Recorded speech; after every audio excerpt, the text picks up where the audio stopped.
Good afternoon, everybody. Welcome to our EAPO webinar on consent capacity in COVID context. We'll just allow all of our attendees to shuffle into the participation view. We do have a large crowd today, so we'll allow a little bit of time and then we will get going.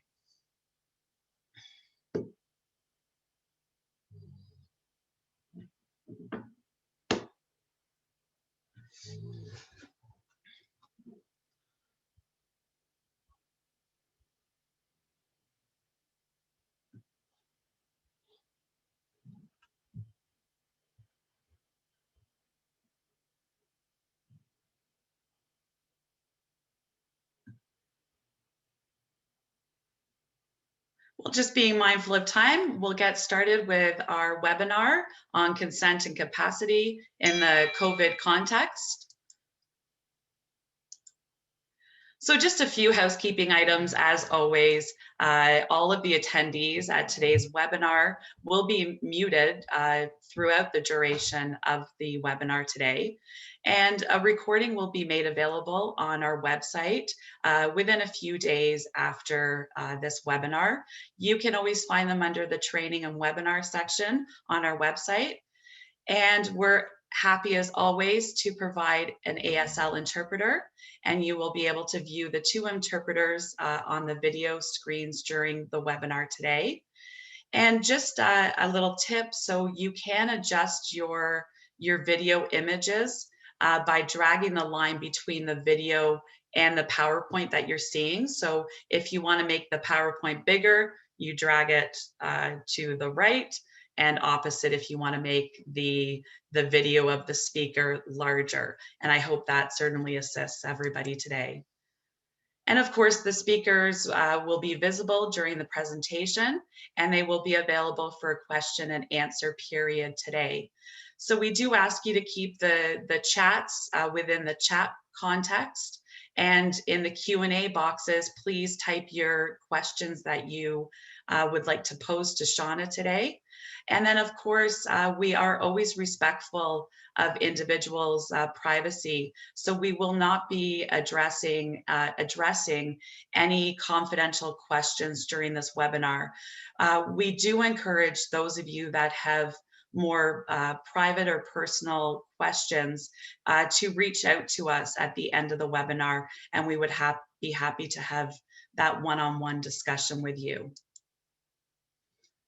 So I do want to take some time and acknowledge the land that we work off of. EAPO endeavors to honor the land and its treaties by strengthening our relationship and responsibilities to them. We live and work on Métis, Anishinaabeg, and Cree territories. The presence of settlers is not neutral. It has continued to have devastating impacts on many aspects of life for Indigenous peoples. Many of our practices, and including the ways that we care for our elders and the ways that we educate and the methods of creating community, came to these lands through the ongoing process of colonialism.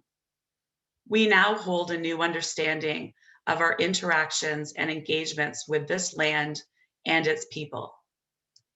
There is important work being done by many nations and allies to ensure the continued thriving of communities and knowledge systems.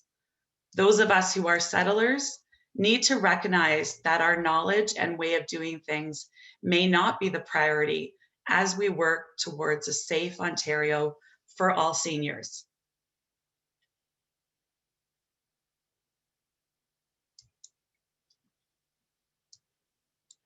So as I said, we're so happy to have Shauna McEachran with us today, talking about consent and capacity. So just a brief overview of what the presentation will look like today. Of course, we begin with our opening remarks and the supports and services that Shauna will offer. And of course, Shauna is going to get in depth with that. A little bit about who we are. We are a tiny nonprofit.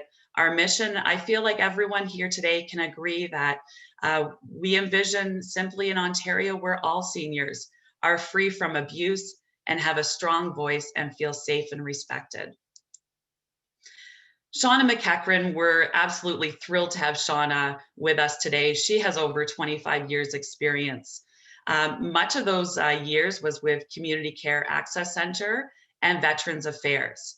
And she's assisted seniors with disabilities who are living within their homes. She has many years experiencing that comes from individuals with memory or cognitive impairment, as well as their families and caregivers. Shauna is trained as a designated capacity assessor by the Ministry of the Attorney General in 2011.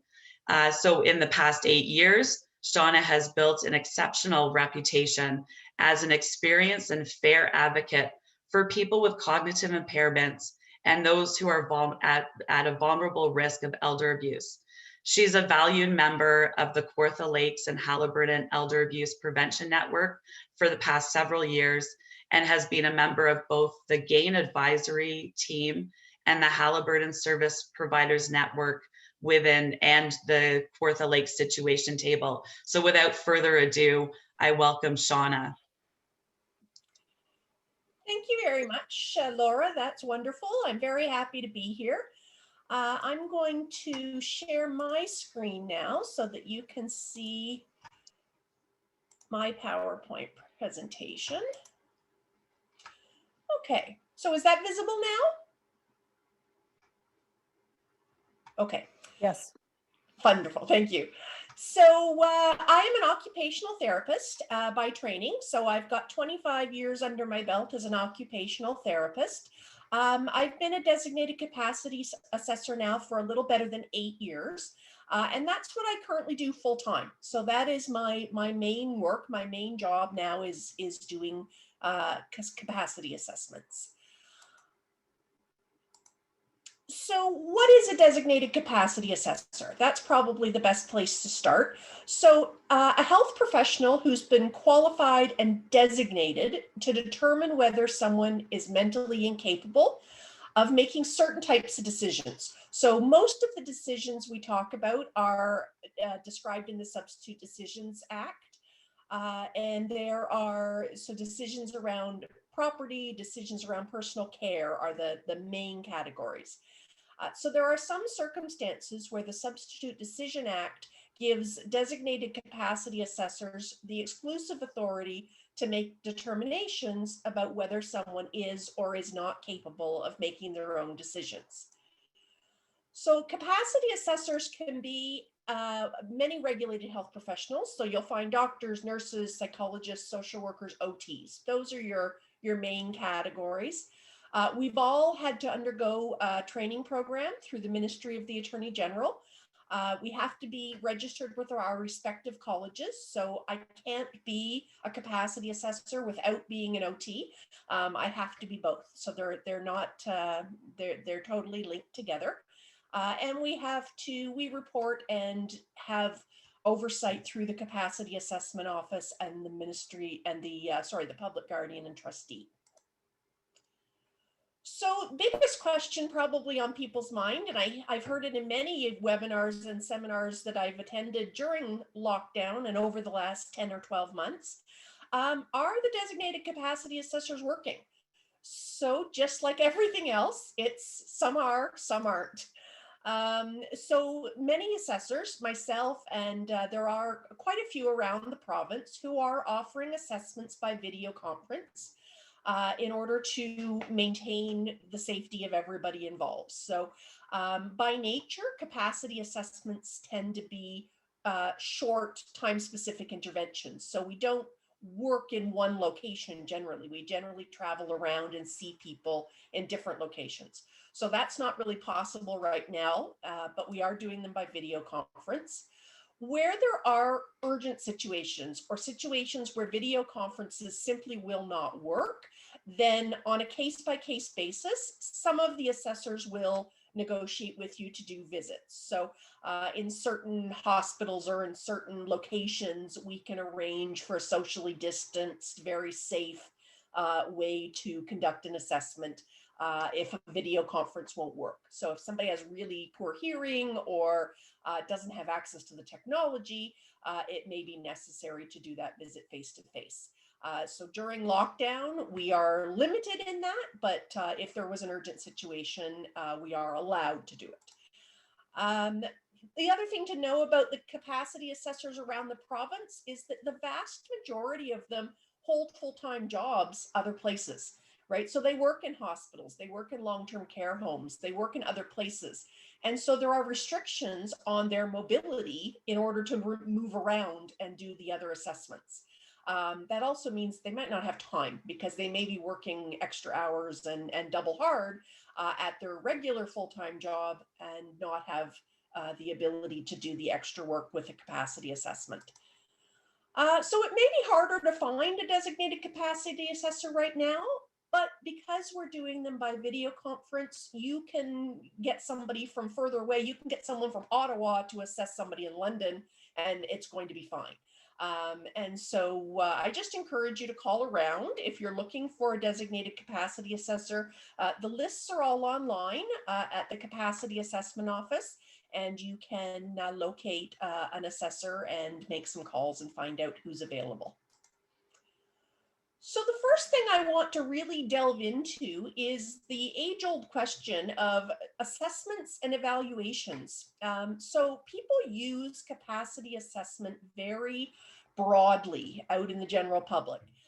And it's defined in the Substitute Decisions Act a little more clearly. And so I really try to educate and try to help people to differentiate between assessments and evaluations. So a capacity assessment is something that's completed by a designated capacity assessor, such as myself. So it's a legal assessment. So it's not a medical assessment. It's not an assessment. It is legal in the sense that it has the potential to change a person's legal rights moving forward. So it's often a last resort. We don't take people's rights away unless there's no other option or alternative. Okay, so that's where the designated capacity assessors are the only ones that are allowed to do that assessment that will remove their right to make decisions for themselves. In contrast, a capacity evaluation, they're done every day in every healthcare setting in lots of different places. A capacity evaluation is completed by an evaluator. So this still may be your OT, your social work, your doctor, but it's a professional opinion, okay? It's a moment in time, and it doesn't change a person's legal rights moving forward, but it is specific to right now, this decision in this time, in this place. So these are most often done under the Healthcare Consent Act. And so they would be, for instance, getting informed consent for treatment, which medical providers have to do all the time. So just going to try and really keep my language specific to capacity assessments and capacity evaluations. The actual content of them is very close to the same, but the purpose and the outcome can be very, very different. So when do I need a legal capacity assessment? So a designated capacity assessor can assess for the public guardian and trustee to become the guardian of property. So legal guardian, they sort of go hand in hand. So when you're thinking about a guardian, we're talking about a legal designation. And so this will happen if there's no power of attorney, there's no alternative, and we need to have somebody to step in to make property decisions for a person who is alleged to be incapable. A legal assessment is required if family or friends or other support people are planning to apply to the courts to ask the judge to name them as the legal guardian of property. We also need a legal assessment where, in some cases, power of attorney documents have triggering clauses or they have delayed effectiveness clauses. And in that case, a power of attorney document might say something like, my attorney for property cannot act until I have been found incapable of managing property by.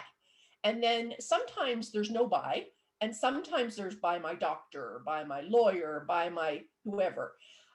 So a designated capacity assessor is, again, sort of the last person on that list. If it says you must be found incapable, but it doesn't specify by whom, then a designated capacity assessor is who would do the assessment. If it says find by my family doctor, and your family doctor has retired and moved to Australia, then a designated capacity assessor would be the sort of the next step in order to meet the needs of filling that. So some examples of formal capacity evaluations. So these aren't legal assessments as much as these are opinions. These are professional opinions. So capacity to grant or revoke a power of attorney. So an evaluator, such as an OT or a capacity assessor, may be asked to determine if someone has the capacity to grant or revoke their power of attorney. So it's most often a lawyer who would ask for that because they're not quite sure. The lawyer's the gatekeeper though, so it's not necessary, but if the lawyer's uncertain or wants to do their due diligence, they might ask for one or recommend one. Capacity to write a will, same thing. The lawyer's the gatekeeper. The lawyer has the authority and the ability to make the determination, but if they're uncertain, want to do their due diligence, they might ask for a capacity evaluation. Professional opinions about the ability to manage finances. So banks and insurance companies and investment agencies will sometimes ask for these. It's often in respect to somebody might have a power of attorney, but the bank wants to be certain that the client, the grantor, is actually not capable of doing it themselves, or making sure that the grantor is aware that their attorney is acting. So again, it's a cover my butt assessment. In many cases, it's a due diligence assessment to just give them extra confidence to ensure that the correct people are accessing a person's money. And then the last one is professional opinion regarding ability to make personal care decisions. So these are most often for hospitals or long-term care homes. These are the clients who maybe have fluctuating capacity. Maybe maybe there's a difference in opinion between the medical team and the family and the client. So we might get called in to do an independent, unbiased third-party assessment in order to give a professional opinion regarding someone's ability to make their decisions around should they go home, should they go to retirement home, should they have medical treatment, things of that nature. So other capacity evaluations that are often done by healthcare providers, every healthcare provider is assessing capacity to consent for treatment. In order to provide treatment, medical treatment to anybody, a healthcare provider must have informed consent. So informed consent means, does the person really understand and appreciate what we're telling them about this potential treatment? So every healthcare provider is assessing for that. And it's an ongoing. Capacity to share information, so record sharing. Capacity to consent to support services, such as personal support workers. And capacity to consent to long-term care admission. So those are all routinely done by nurses, doctors, therapists, social workers. They don't need to be a designated capacity assessor in order to do these assessments. They certainly, designated capacity assessors do them, but they're not the only ones. The other regulated health professionals are all allowed to do them and expected to do them in a lot of cases. So what about capacity for long-term care? So capacity to consent to admission to long-term care is determined by the LHIN. And so they are the gatekeepers right now for whether somebody understands and appreciates whether they should move into a long-term care facility. So important for people to recognize and to remember that their evaluation is specific to long-term care. So the LHIN does not evaluate whether someone has consent or capacity to return home. They do not evaluate whether someone has the ability to return or go live in a retirement home.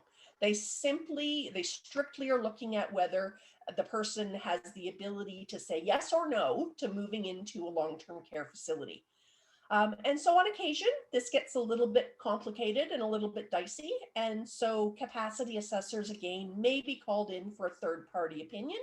But ultimately, it is up to the LHIN to decide whether someone is capable of deciding for themselves whether they're going to long-term care or not. So true or false? I'm going to ask people to put something in the chat box, just a true or false. If a person has been assessed by a health professional as being mentally incapable for some purpose, then he or she is mentally incapable for all purposes. I'm just going to give you a few seconds to put a note in there. Oh, look at those numbers climbing really fast.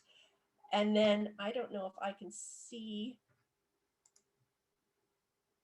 If you just go to the chat box. Oh, good, I see it. Yeah, sure. False, false, false, false, false. Good job. Okay, you guys are good. So yes, you're right. It is false. Capacity is issue and time specific. It relates to a particular task or a decision at hand. So it's not appropriate for someone to say, but mom was found incapable by the LHIN of making long-term care decisions, so she can't make decisions about her money, or she can't make decisions about whether she wants a flu shot. Okay, that's not appropriate. It is very specific to the issue and the time that it is happening.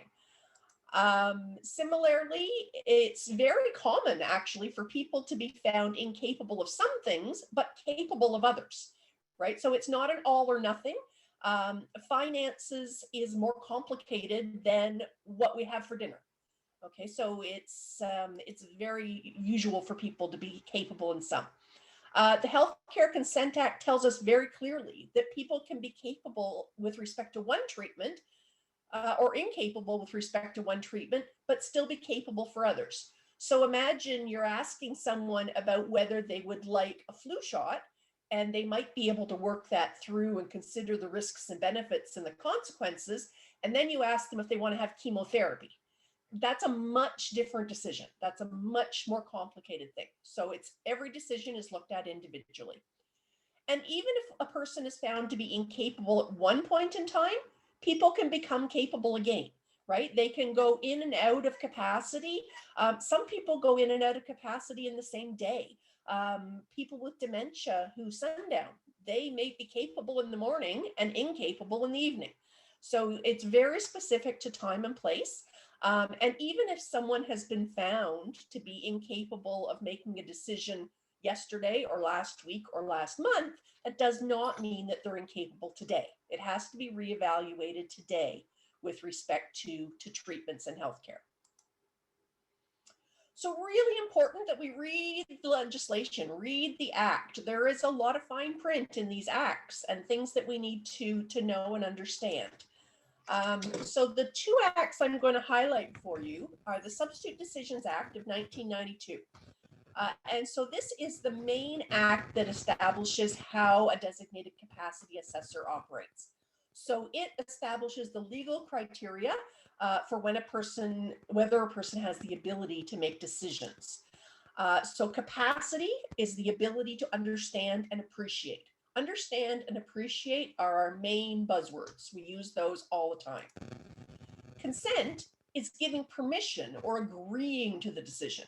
So you have to have capacity in order to give consent, because you can't agree or disagree unless you have capacity.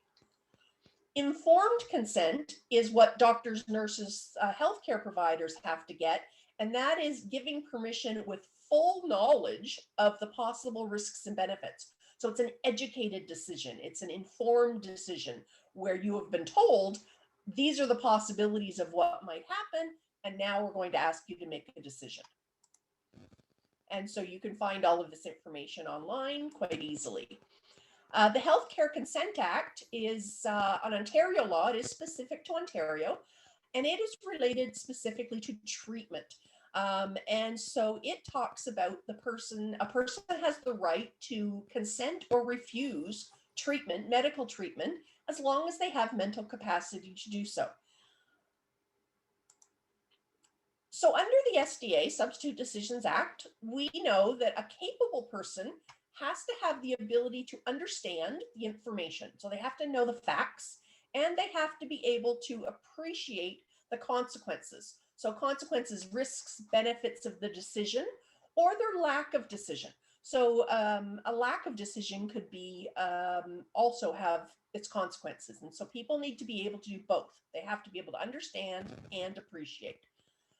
And so it's up to the clinician, whether it's an evaluator or an assessor, it's up to the clinician to distinguish between decisions that are poorly informed or foolish or risky or socially deviant even, as opposed to decisions that are a product of impaired decision making. So people have the right to make bad decisions. We all make bad decisions every day. We drive a little too fast, or we drink a little too much, or we eat a little too much. We all make bad decisions, but we're allowed to make those bad decisions as long as we understand what's going on and as long as we appreciate the risks, benefits, and consequences. So the key tenet of the Substitute Decisions Act is the presumption of capacity. In every situation, in every case, every adult over the age of 18 for money and 16 for health, there's a presumption that they are capable. So it's not up to someone to prove that they're capable. It's up to someone else to prove they're not. Okay, so we only assess capacity when we have reason to believe that they are, in fact, cognitively impaired or incapable. So we cannot and do not do routine screening for capacity. It's incorrect to assume that just because someone has a diagnosis or a score, that makes them incapable, right? Somebody can have a poor score on a mini mental or a MOCA and still be capable of making the decision that they face in that moment in time. It's also incorrect to assume that somebody with a diagnosis, just because someone has dementia or autism or schizophrenia, that says nothing about their capacity. That only says that they have a medical diagnosis. And so we can't put any weight as far as capacity on a diagnosis. So there are no standardized tests for capacity. It's very much done on a case-by-case basis, looking at that person's life and what their facts and their reality is. So understand and appreciate. Remember those two words. Those are the two that you really need to know. So what do we look for? What do we look for when we're thinking about decision making? So we're looking for things like impaired memory. Okay, if somebody can't remember what they learned yesterday, then that's going to make it pretty hard for them to learn and do something, make a decision today. Limited insight. If somebody thinks that they are perfectly capable of climbing the stairs, but in fact they are not able to even get out of a wheelchair, that's limited insight. So they have to actually understand what's going on. They might have poor problem solving ability. So they might do really well as long as things are going along status quo, as long as they're in routine, they might do really well. But then when they're faced with a problem, everything falls apart because they don't know how to deal with that. We might have someone with limited cognition. They just simply might not have the cognitive skills to be able to work it through. They may have limited communication. Now, this one's a tricky one, and I'll just caution you. Aphasia, again, does not mean incapable. There are lots of people who can't communicate verbally who are perfectly capable in their brains, right? Their brains are working and they are able to think and they're able to reason, but they might not be able to communicate that with us as easily as just talking to us. Impulsivity is a big one, especially with our young people or some of the mental health clients. They might just know the right answer, but not be able to help themselves, right? So they just jump and do something really, really fast without thinking about it, and then look at it later and go, oh my goodness, I shouldn't have done that. Maybe disoriented. So it's hard to make decisions. Again, in some cases, if you're disoriented, this one's a really good one for thinking about the decision itself, because you can imagine if someone's disoriented and they have to decide whether to have a flu shot today, the doctor can talk to them about the flu shot, tell them the risks, benefits. They may very well be able to decide if they want that flu shot today. It's irrelevant if they think that it's December of 1964. Okay, but if they think it's December of 1964 and they're supposed to be paying their bills that are due on January 4th, they might run into trouble because they're not oriented to time. Okay, so very specific. Disorganized thinking is fairly self-explanatory. Delusions, if you're not looking at the world in a reality-based fashion, if you're having hallucinations or delusions, then you might not be looking at things in a reality-based fashion. And concrete thinking is the last one. So concrete thinking is looking at very narrow black and white thinking. So instead of being able to consider the gray, considering the options, the alternatives, somebody who's concrete fixates on one decision or fixates on one item, and then they're stuck. They can't move forward from that. So those are some of the threats to decision making. So we're looking for understand, we're looking for working knowledge. We're looking for whether a person has the facts. Do they know the facts of their financial, health, or personal care status? We're looking at awareness of any pressing issues that call for decision making. So why are they in hospital? Why are they having this capacity assessment? Why has their son or daughter taken over managing their finances? So we're looking at their awareness. We're looking at whether they have sufficient intellectual and cognitive ability to actually process the information and respond to the demands. So if someone's got diminished cognition, it's going to be very difficult for them to be able to understand all of the adult things that they face. And they also need to be able to follow an intellectual conversation and problem solve around what those facts are. Under appreciate, we would look at whether the person has the ability to manipulate the information. So that can they roll it over in their mind and think about it, and can they think about it in a reality-based fashion? Again, if somebody is believing something that we know not to be true, then they can't really make a good reasoned decision. And so in appreciate, we're focusing on the reasoning process. We're focusing on the weight that that person attaches to one outcome or another. So if they are able to consider the options and the alternatives in terms of what are the pros and cons. And again, we've said this before, foolishness, riskiness, social deviance, we might look a little more closely, but those alone are not reasons to find someone incapable. So we have to have a lack of ability to understand and or a lack of ability to appreciate, not just foolishness or riskiness. So again, we're not looking at whether someone's actions appear reasonable, but whether they're reasoned, whether they have actually thought it through. Can they tell me why? And that's my favorite word, and it gets a little annoying for some of my clients, because sometimes that's how an assessment goes is, well, why? Why are you doing that? Why would you like to do that? So definitions, these are pretty straightforward, just going to differentiate really between a power of attorney and an attorney. Again, out in the lay, in the public, people are using these interchangeably. The power of attorney is an actual paper. It's a document, okay? It's only used when people are alive. An attorney is the person named in the power of attorney. So this is not a lawyer. This is the person or people that someone has chosen to make decisions on their behalf if they can't do it. A guardian, again, is the person legally obligated. So this is the person appointed by the public guardian or appointed by the judge in the court in order to make decisions on behalf of someone else. And then just to differentiate between the executor. So the executor, after someone passes, the power of attorney, the guardian, they're out. They don't have any more role. The executor takes over. Okay, so you can only have one or the other working at any particular time in a person's, not life, but so the hierarchy of decision makers. Really important to know sort of who is supposed to be making the decisions for people. So I'm going to go through each of them in turn. Guardian, client, power of attorney, substitute decision maker is SDM, or none of the above.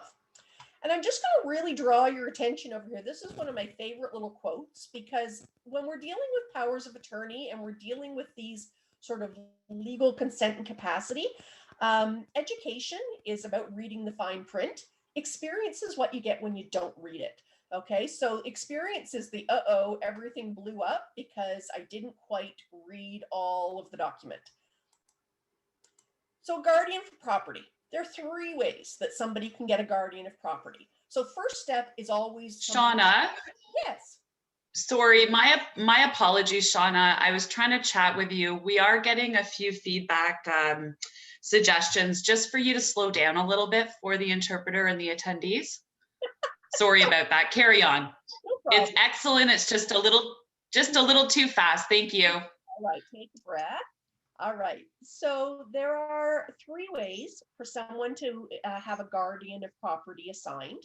And so the first step is always to have the person found to be incapable of managing property. So that's the assessment, the legal assessment of capacity by a designated capacity assessor.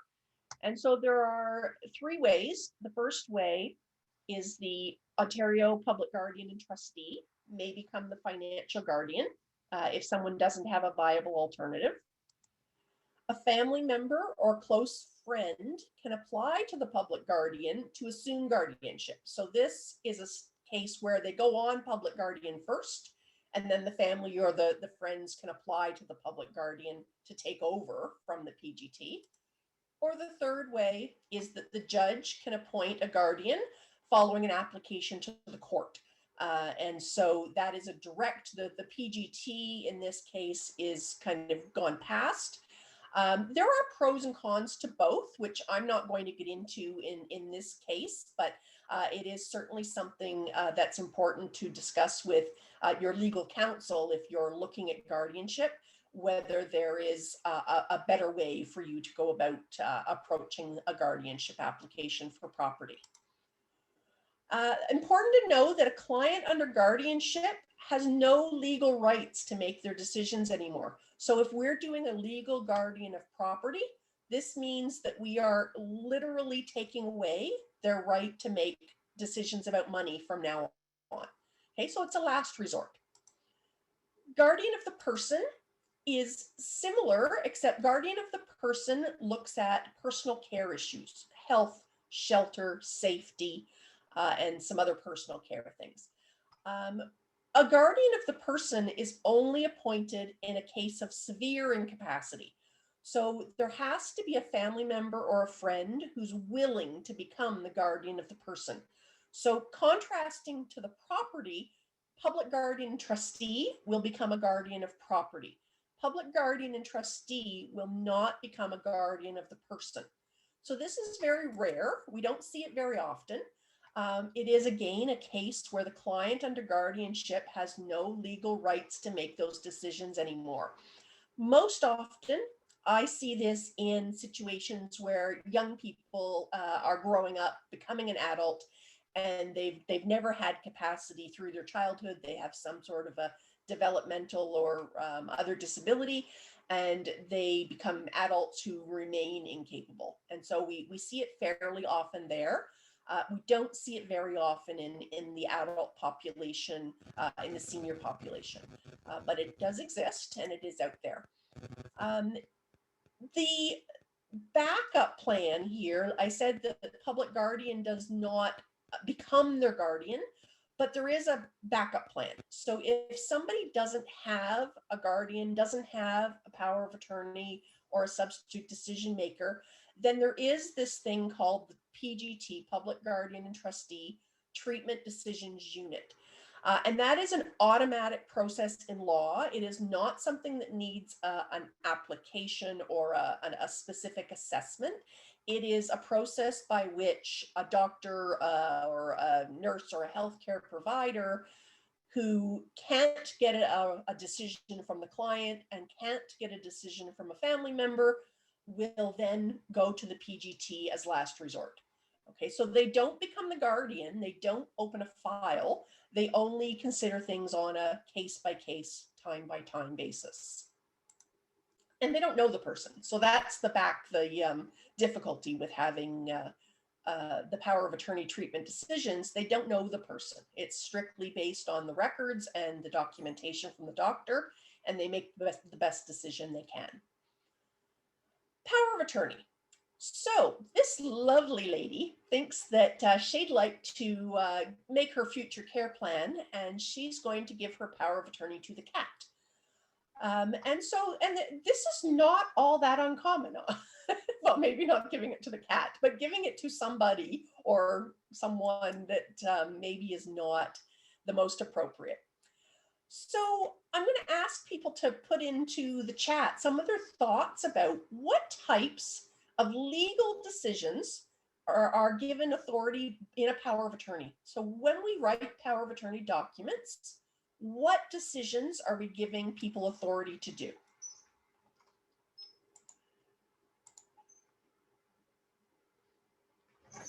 Directive, medical, financial. Okay, excellent. See some really good ones going in here. Okay, so our power of attorney. Excellent. Okay, so power of attorneys are broken into two broad categories. Finance, which is property, it stands alone. So it is an assessment and a capacity all to itself, is finance. Personal care, this is a power of attorney for property, is finance. A power of attorney for personal care encompasses the other 6 items that you see on the screen here. And it is possible in theory, someone could appoint 7 power of attorneys, 7 attorneys. They could appoint an attorney for finance, an attorney for health, an attorney for nutrition. In reality, that doesn't happen, but it could. So when we're looking at, when somebody comes to you and says, I'm the power of attorney, your first question has to be power of attorney for what? Okay, because we need to know what they are the attorney for, because it may not be the same person in each of the categories. So next question, what doesn't the power of attorney have authority to do, to make decisions about?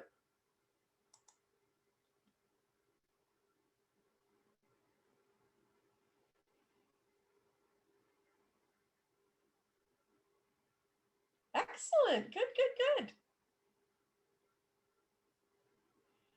All right, seen some really good answers there. So the one that came up the first was about a will. And you're absolutely right. The only person who can ever write a will is you. You can write your own will. Nobody else can ever change your will except you. So that's one thing. A power of attorney does not give people authority to do wills. When we're talking about the authorities, it tends to be things like I'm going to go back.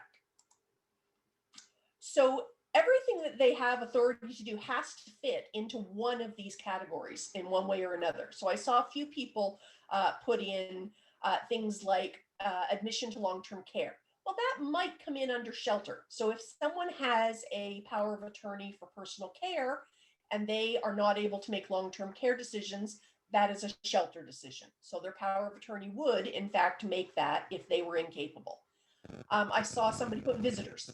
Visitors is a huge bone of contention for a lot of people. Visitors typically do not fit under any of these categories. So who we meet with, who we have lunch with, who we chat with, does not generally pose a risk to us in terms of our safety or our shelter or our health. And so that is a very common misconception, that a power of attorney has the authority to be able to say, Mom is not allowed to talk to my sister Susie. Okay, that's a common misconception, but they do not. Unless it fits under one of these categories, the power of attorney does not have authority to do it.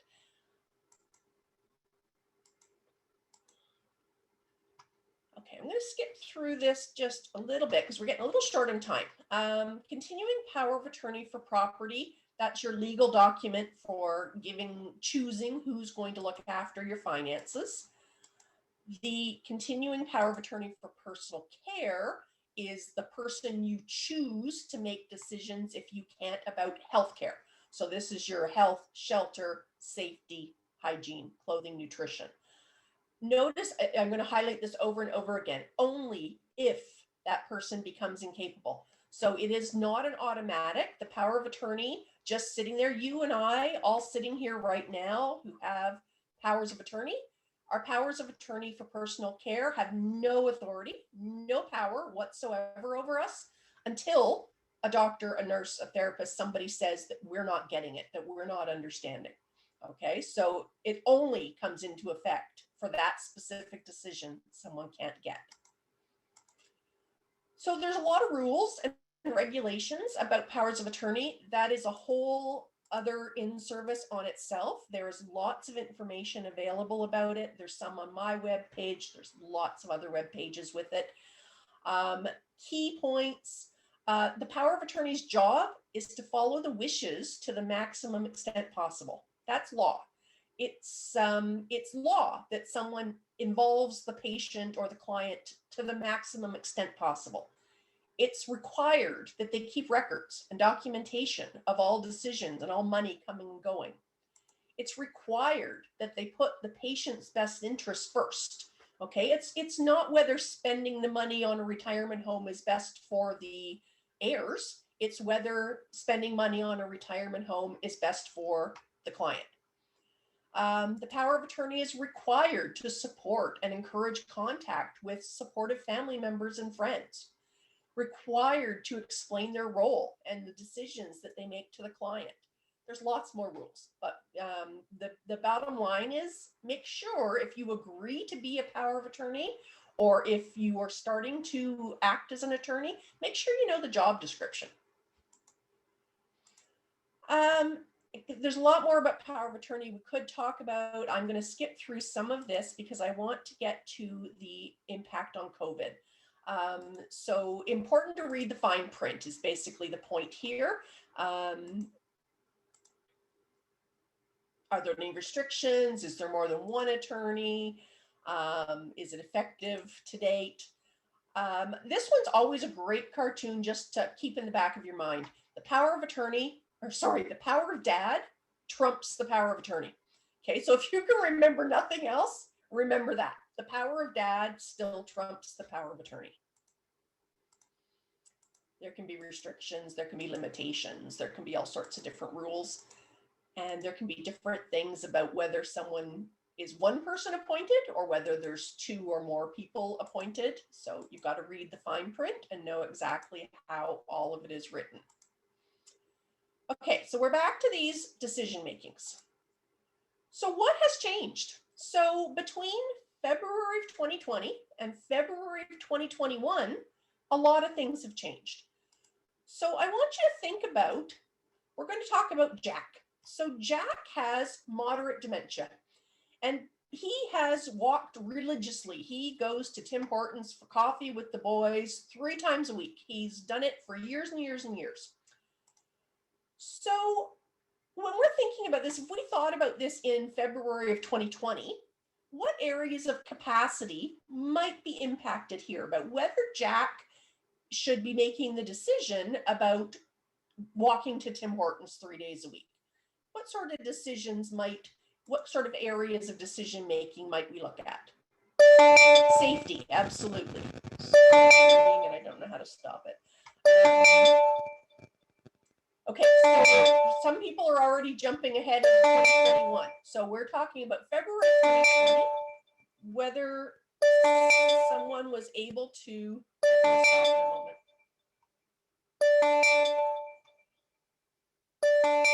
Maybe. Donna, is there any way you can mute that? Yeah, there it stopped. Oh, thank you so much. Okay, so yes, so we're looking at safety. So was Jack safe to walk to and from? Was he, was there any reason why he shouldn't be hanging out with other people for his own safety? Is there any reason why his health might have been at risk if he was walking in the cold of winter with flip-flops on, right? So that was all decided in 2020 and it was decided Jack was fine. Okay, now we got to 2021, and suddenly we've got new things to deal with. We've got new issues. Jack was perfectly capable in February of 2020 of doing this, and nobody batted an eye. But now come 2021, or even the latter part of 2020, we've now added whole new perspectives, because now going to Tim Hortons, socializing, being out in public, now there's all these new restrictions and all these new health risks and new safety risks that weren't there before. So it has changed, it's moved the bar. So we talk about capacity being sort of the bar that people need to get over. And so COVID has moved the bar, because now we not only have to think about whether Jack can physically walk there without getting lost. Now we have to think about, does Jack remember to put on his mask? Does Jack remember to clean his hands? Does Jack remember to stay 6 feet away from people? Okay. So whose decision is it whether Jack goes to Tim Hortons now? If he wants to go to Tim Hortons today, and people are trying to decide who should be making the decision about whether Jack should go to Tim Hortons, whose decision is it?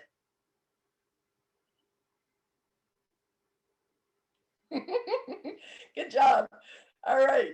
Exactly. Oh, that last one's perfect. So it's his unless. So his unless he really is not getting it, right? So if nothing else has changed, and Jack is still able to if he's able to understand how to wear a mask, and he's able to understand about social distancing, it's Jack's decision. If Jack really has no insight into COVID, and he has no idea that he could catch it or bring it back to the nursing home, then the power of attorney may need to step in, right? So it's a moving target, and it really is very specific to Jack. Okay. Next one, Joan is pleasantly confused. She was recently diagnosed with mild dementia. Her power of attorney, Sally, has told the long-term care home that she cannot receive calls, visits, or go on outings with her son, George. So what areas of capacity would we be thinking about in 2020?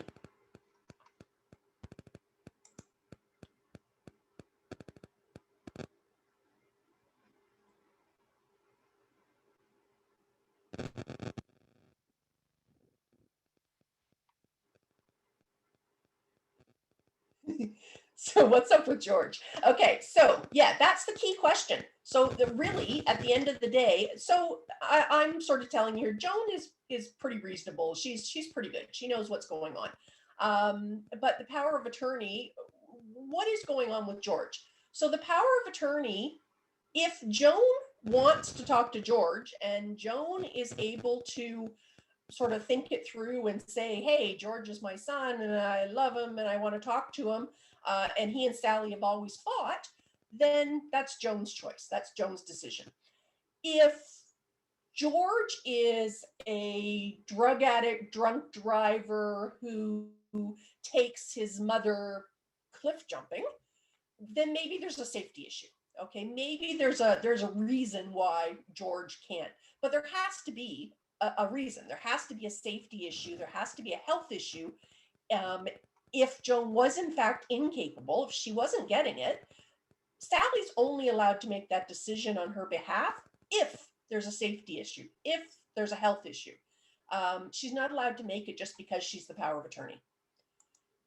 Okay, so come 2021, has this changed any? Not really. It might have, in the fact that, I mean, maybe George doesn't understand the whole COVID restrictions. Maybe George is taking her home to Thanksgiving dinner with 50 of his closest people. So again, there has to be more to it. There has to be a safety or a health issue before Sally would even be remotely allowed to make this decision. There has to be a health or a safety issue. So the bar might have moved, but the underlying tenet is that it's Joan's choice who she talks to, who she visits with, unless there is a health or safety risk to her. And yes, unless there's a health or safety. Okay, so we're going to skip through to the next one. So Eileen has moderate aphasia. She had a stroke. She's bright and alert. She's highly social, but she has trouble with her words. She's got 4 kids. The 4 kids don't get along. So before COVID, they had a visiting schedule. They would come on certain days of the week and they would avoid each other so that they could all have their time with mom. Everything was working perfectly lovely. So what do we have to consider? What has changed now? If we looked at this case back in early of 2020, and now we think about this case in 2021, what has changed? What are the new factors that we have to consider when we're considering how this is going to work for Eileen?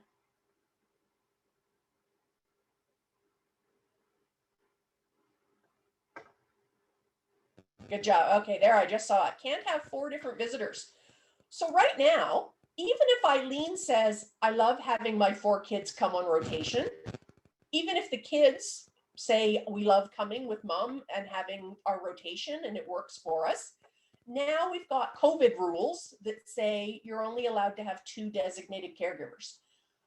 And so again, the environment has changed. Maybe Eileen's exactly the same, the kids are exactly the same, but now the environment has changed because now we're only allowed to have 2 people in. And so now we're faced with the question of, well, we've got 4 kids, so who's responsible to make the decision? Who's responsible to decide who gets to come in and who doesn't get to come in? Good.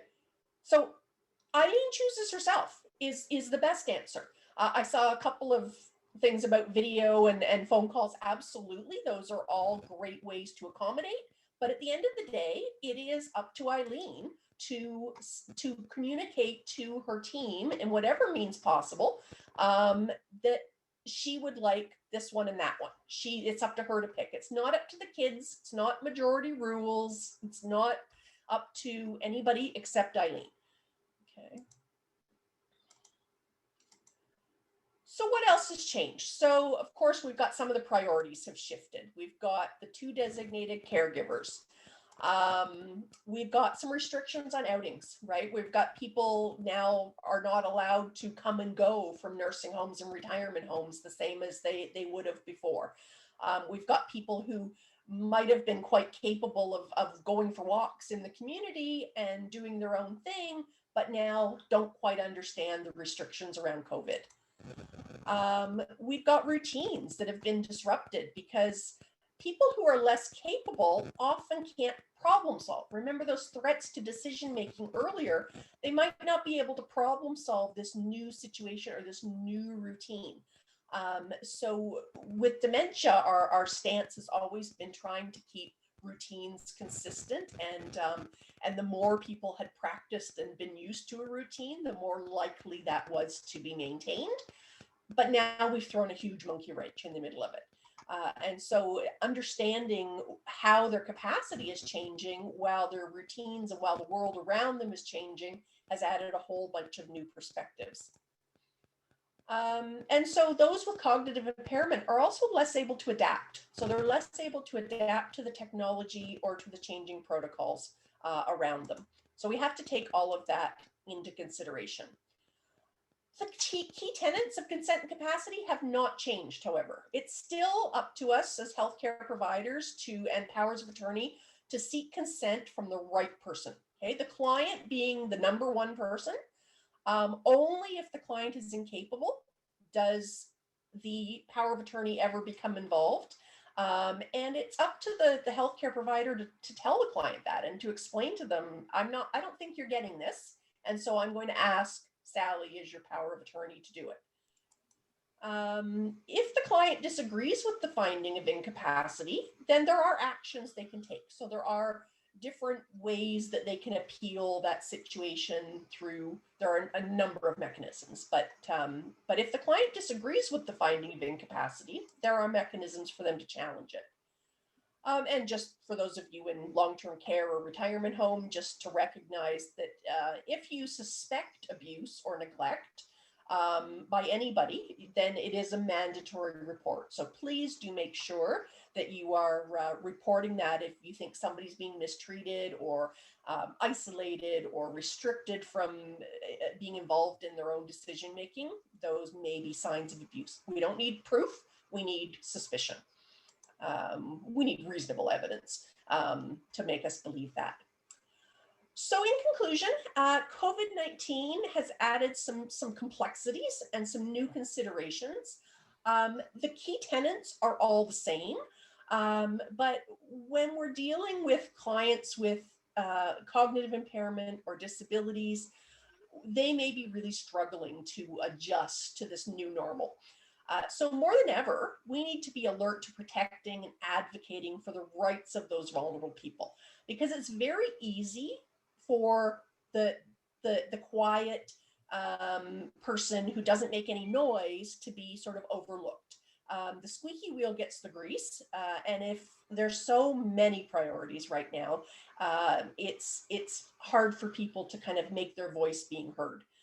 So it's important for all of us to be more alert to this more complex world that we live in, and the added potential for mismanagement by our vulnerable loved ones and people we look after, because there's now these new and unfamiliar situations that weren't here a year ago. There are lots of resources on the internet. There are piles and piles of resources that you can look into in order to get more information. And these are all in the PowerPoint presentation as well. You are always welcome. I have a lot of resources and links and different things on my website as well. And I would encourage you to have a visit to my website. You can leave reviews there. You can ask for consultation. You can talk to me about more specific cases if you wish to do that. I'm on Facebook, Google, and LinkedIn, of course. And that was it. Thank you so much, Shauna. What a great presentation. So literally the Q&A portion of this presentation has blown up. So I really want to take some time and address mainly some of the themes that we're seeing in the questions. We certainly are not going to be able to get to all 50 questions that we have had. So take it away, Rayanne. Oh, yeah. Again, thanks, Sean. It was a great presentation, and there was I think as questions come up, some of them did get answered as you were going through them. One of the ones that was asked a couple times was around the cost for a capacity assessor and how to access. I know you did talk about the listing of the capacity assessors, but sort of that cost and who has to request the capacity assessment. Okay, so the list of capacity assessors is online. The Capacity Assessment Office, if you go to Public Guardian and Trustee, and even just Google how to find a capacity assessor, there's a list of all the assessors in the province. An assessment, it's based on the complexity pretty much. So they're going to start somewhere in the neighborhood of $600 or $800. They're going to go up to $2,000, $2,500. They can even go up higher than that, depending on how complicated the situation gets. And it will make a difference too, whether you're hiring a psychiatrist to do it or whether you're hiring an OT or a social worker, right? Because we've got different pay rates. And was there a third part? Yep. The other one was just some questions around guardianship. I think, so some people were asking if you have a power of attorney, do you need to go to, if you're a power of attorney, do you need a guardian? I kind of tried to respond to some of those during the question box, which I think is obviously no. But when do you have to go to be apply to the guardian? I guess in terms of maybe determining the approaching the Ontario Public Guardian Trustee's office versus the court application process. I think there seem to be some questions around maybe the differences of that and how long, and is there a cost of applying for guardianship as well? Okay, so yes, so the two processes end up kind of the same way. So you can go, I look at it kind of as the faster route and the shorter route. So going through a capacity assessment and going to the public guardian, that happens immediately. So if I find someone incapable tomorrow and submit my report, then the public guardian becomes their guardian virtually immediately. I mean, within a few weeks anyway. And they will open a file and get the ball rolling. So they are great when you've got immediate issues, crisis issues, things that have to be dealt with right away. The family can apply to the public guardian at any point to take that over. So they might wait for the public guardian to kind of clean it up and fix things and then take over, or they might say, I'm going to take it over immediately. The application's a few $100s to be able to apply to the public guardian to take over from them. The other path is to go through the lawyer in the court. And so that takes lawyer fees and court fees, and it takes time to be able to get dates and things moving. So it does tend to take a bit longer in my experience. So that's the key difference. At the end of the day, someone else is making decisions for that person, but it really depends on which way you want to go. Some people are adamantly opposed to going to the public guardian trustee. Others don't have an option because there are no family or friends who are willing or able to be the guardian. So Right. we use Okay. both. Great, thank you. There was a question just around physicians either refusing to do an assessment, and then what does a family do? And then just sort of along that line with when seniors have been admitted to geriatric inpatient psychiatry, like in a hospital, is it true that the attending physician must assess their ability to manage finances under the Mental Health Act? And in this situation, the patient does not need to doesn't need to consent to this if physicians are not doing this. Do they have to consent if the physician doesn't? So yes, there are two sections of the Substitute Decisions Act. There's a section 16, which is what I do, and we need to have, we don't need consent, we need assent. So the person can't refuse to talk to me as an assessor. As long as they cooperate, then I can go ahead with a section 16. A section 15 is when somebody is an inpatient in a facility that is deemed to be a mental health facility. And then if they are in for a treatment of a mental issue, a mental illness or defect, which could be dementia, could be stroke, any disease of the brain, basically, the doctors are supposed to do an assessment of capacity to manage finances. Doesn't really happen all that often. It happens more in mental health specifically, but it doesn't happen that often on your general medical floors. It could happen. It's not, it is true that if somebody is admitted to mental health, they do not require consent. The psychiatrist or the attending physician does not require consent to be able to do that capacity assessment. A lot of docs are reluctant to do it because unfortunately the clients who are savvy and sort of know the system, they challenge it and then they go to the consent and capacity board and get it overturned. And so many of the doctors have expressed that they just don't feel competent and comfortable in doing the capacity assessment, and so they defer. They just say it's not in my scope, and then the hospital may bring in a designated capacity assessor. It's very different. Every doc, every hospital is different. And it really just depends on the situation. And it depends how clear it is, right? If it's a very clear-cut situation, the doc might be much more willing than someone who's in more of a gray area of capacity. Great. Some people are just asking about if there's other ways that an assessment could be covered by costs. I know there's some subsidies available, but maybe you could talk about that. So if someone is a fixed income, the person requesting the assessment. So the person requesting the assessment is the person who's responsible to pay for the assessment. And so if the person requesting the assessment has low income, is ODSP or GIS gains, there is funding available through the Capacity Assessment Office in order to get a guardian of property. Any SDA assessment. So any application for guardianship, the Capacity Assessment Office has some funds available that can be applied for. Beyond that, most of the assessments are funded, some hospitals, some long-term care homes, insurance companies. The majority, though, are people paying out of pocket. And there is no, like, there's no OHIP coverage, there's no extended health coverage. It would be out of pocket for the majority. So social service agencies often will look at it, Canadian Mental Health. So social workers are pretty resourceful, and hospital discharge planners are pretty resourceful about trying to find funds if somebody truly can't afford it. Great. Just looking at, there's lots of questions around that pay issue. Yes. I know we have to wrap up because I know we're a little bit over time.